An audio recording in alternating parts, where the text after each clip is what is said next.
Je voudrais m'adresser à mes compatriotes congolais en ce jour, en réaction à ce qu'est en train de déclarer dans presque tous les médias français un compatriote qui se dit être opposant, ce qui est son droit garanti par la Constitution actuelle.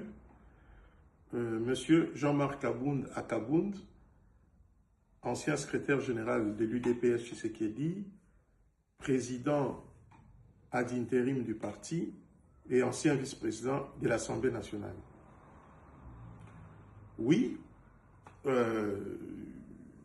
il est libre. Moi, je m'adresse aux Congolais pour éclairer la lanterne de l'opinion par rapport à tout ce qu'il est en train de déclarer. Parce que apparemment, pour lui, faire des déclarations au niveau de RFI, TV5, France 24, c'est convaincre et toucher les cœurs des Congolais. Pour ceux qui connaissent qui est Jean-Marc Kabound, il s'est toujours pris, ici je parle d'une manière dépassionnée, sans émotion. C'est un compatriote, il n'est pas un ennemi, c'est un adversaire politique qui est dans l'opposition, mais il s'est toujours pris pour Étienne Tshisekedi. Pour ceux qui le connaissent, il a souvent dit que même quand vous voulez chercher au téléphone, quand il ne prend pas, il dit souvent qu'à l'époque, quand Étienne Tshisekedi était en vie, est-ce que vous l'appeliez au téléphone pour le voir ou vous alliez directement là où il est? Donc, en lui, il y a toujours cet esprit-là de croire qu'il incarne le tshisekédisme et il incarne Étienne Tshisekedi. Il est l'incarnation d'Étienne Tshisekedi Wamulumba. Étienne Tshisekedi Wamulumba est unique en son genre. Il n'y en aura pas deux, même pas son fils, parce que son fils c'est Josué, Félix Tshisekedi Tshilombo, qui a même la double portion. Donc c'est pour dire qu'il doit arrêter de se faire passer pour un leader charismatique incontestable. C'est faux. Alors, on peut faire partie de l'UDPS depuis l'âge mineur, c'est vrai, mais parlons un tout petit peu de qui est Jean-Marc Kabound Akabound. Jean-Marc Kabound est, quand il a été nommé par feu Dr Étienne Tshisekedi, d'heureuse mémoire, il s'est fait passer pour un round du Katanga. Tout le monde était content que le secrétariat général de l'UDP sera dirigé par un Katangais. J'ai encore en ma mémoire ce jour-là, lorsqu'il a été nommé, je crois, en août 2016. Grande a été notre surprise lorsqu'il y a eu les élections de 2018 que Kabound, qui a évolué à Kamina, je crois, n'était pas d'origine katangaise, mais il était d'origine du Kasaï central, de Louisa. Eh bien, voyez-vous que là-dessus, lorsqu'on triche déjà au niveau de ses origines, tout ce qui suit après est biaisé. Moi, je ne suis pas un juge pour juger s'il est bon ou mauvais d'être katangais, s'il est bon ou mauvais d'être kassaïen, s'il est bon ou mauvais d'être Mukongo, Nekongo, s'il est bon ou mauvais d'être Mongala de l'Équateur, mais il faut dire clairement d'où vous êtes originaire. Ça, c'est quelque chose que moi, j'accorde beaucoup d'importance sur ça parce que il y va même de l'histoire, de notre histoire. Et c'est tellement capital à mes yeux. Ça, nous mettons de côté. Qu'est-ce qui prouve maintenant qu'il est vraiment de Louisa? Qu'est-ce qui le prouve? On vient nous parler, là maintenant je vais m'adresser à tous les opposants. Aux opposants, Katumbi, Sesanga, les aventuriers qui sont à Sauvons le Congo, tous. Je ne suis pas venu faire leur publicité ici. le dialogue, parce que j'ai suivi en l'air tête Kabound qui dit que le dialogue les Congolais doivent se regarder en face pour se dire des vérités parce que depuis l'accession de notre pays à l'indépendance, tout a toujours fini autour d'une table pour palabrer. Mais c'est ce que veut le président. Le président dit qu'il faut un dialogue entre Congolais au Congo, dans les cadres institutionnels. Maintenant, pourquoi il dit une chose et son contraire? Quand il parle de l'AFC M23, qui est gangréné, qui est miné des Rwandais, des Roubaix-Rois, des Nyarugabo, de tous ces manipulateurs qui sont dans ce regroupement, dans cette coalition qui agresse notre pays avec les forces étrangères du Rwanda. Mais on va encore nous mettre autour d'une table avec eux. À la fin, nous allons aboutir au mixage, au brassage des militaires. Les dirigeants étrangers qui sont là-dedans vont venir et miner nos institutions pour que dans 2, 3, 4, 5 ans, ils se replient de nouveau dans leur base naturelle pour perturber la paix, pour perturber le bon fonctionnement des institutions, le développement du pays. Non, vous faites fausse route. Jean-Marc Kabound.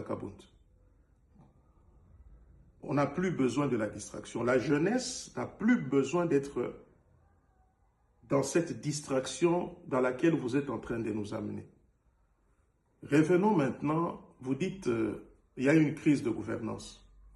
Vous et moi, nous avions été députés nationaux de la 3e législature, tout ce dont nous avons eu à échanger pendant qu'on était des députés. Je reste courtois, je reste dans la noblesse, mais il y a quand même quelque chose que je veux dire quand vous parlez de la gouvernance. Une fois, vous m'aviez dit que, et vous aviez toujours dit ça, ce n'est même pas un secret, qu'il y a beaucoup trop d'avantages au niveau des bureaux des chambres, des bureaux des parlements, au niveau des cabinets des ministres, au niveau des mandataires, et qu'il fallait lutter contre ça. Mais vous-même, vous avez bénéficié de ça.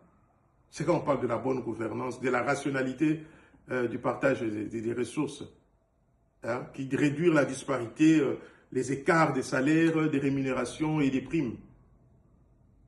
Une justice distributive, vous parlez tout le temps de ça, mais en pratique, vous ne l'avez pas pratiqué. Vous avez bénéficié de ça. Vous n'avez jamais renoncé à ma connaissance. Vous n'avez renoncé à rien. La première fois quand vous avez été premier vice-président de l'Assemblée nationale, 2019-2020, puis 2020 à 2022. Donc, la crise n'est pas là. Il ne faut pas... restons dans le débat. La crise est due à une communauté rwandaise que les Belges ont fait venir en République démocratique du Congo pendant la colonisation. C'est tout à fait normal. On ne savait pas qu'on allait accéder à l'indépendance. Excusez-moi. Et cette communauté est devenue congolaise par, appelons ça, naturalisation. Et cette communauté, le régime, pas les Rwandais, nous devons toujours faire un distinguo entre les régimes Tutsi au pouvoir de Paul Kagame et le peuple rwandais. Le régime Tutsi au pouvoir utilise ses frères, ses enfants, ses fils et filles qui sont venus au nord Kivu, dans les Massissi, dans les Nyiragongo, dans le sud Kivu, dans le Fizi, dans Uvira.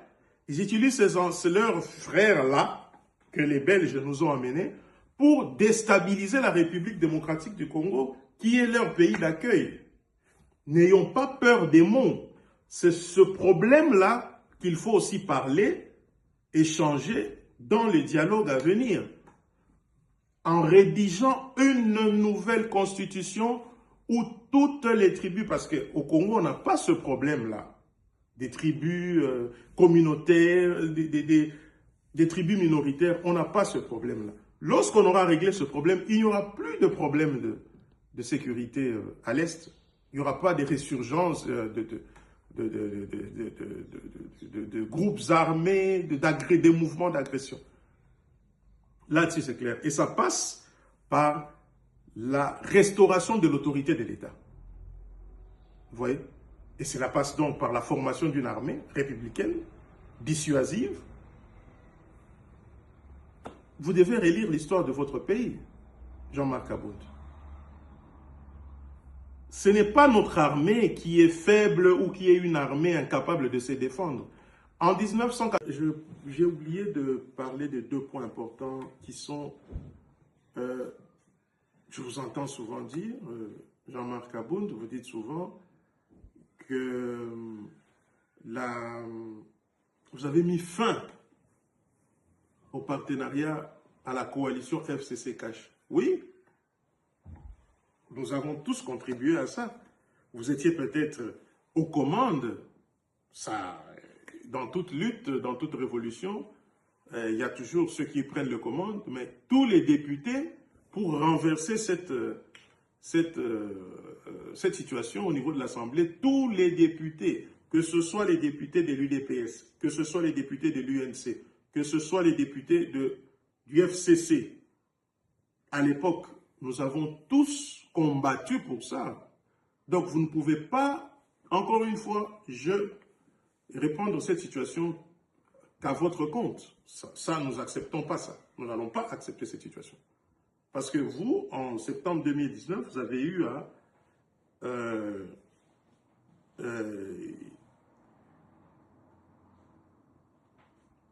ne pas accepter qu'il y ait la nomination d'un informateur pour identifier la majorité, pour faciliter le président de la République à identifier sa majorité, de là à nommer un formateur du gouvernement. Vous avez constaté, vous, à votre niveau, qu'il y avait déjà une majorité. Donc, arrêtez avec ça. Et une situation que je parle sous réserve de beaucoup de choses, vous parlez de la bonne gouvernance, mais cette bonne gouvernance à laquelle vous faites allusion, je crois qu'il se dit que vous étiez dans ces histoires des carrés miniers. Donc quand vous parlez de bonne gouvernance, je parle de ça au conditionnel. Vous passez dans des chaînes pour parler de bonne gouvernance, mais prêchez par l'exemple. C'est ce qui se dit. Vous imaginez que si vous n'êtes pas en règle avec cette situation, donc vous ne pouvez pas venir prêcher par cet exemple-là. Donc, je crois que c'était pour éclairer la lanterne de notre population, de l'opinion nationale. Et merci.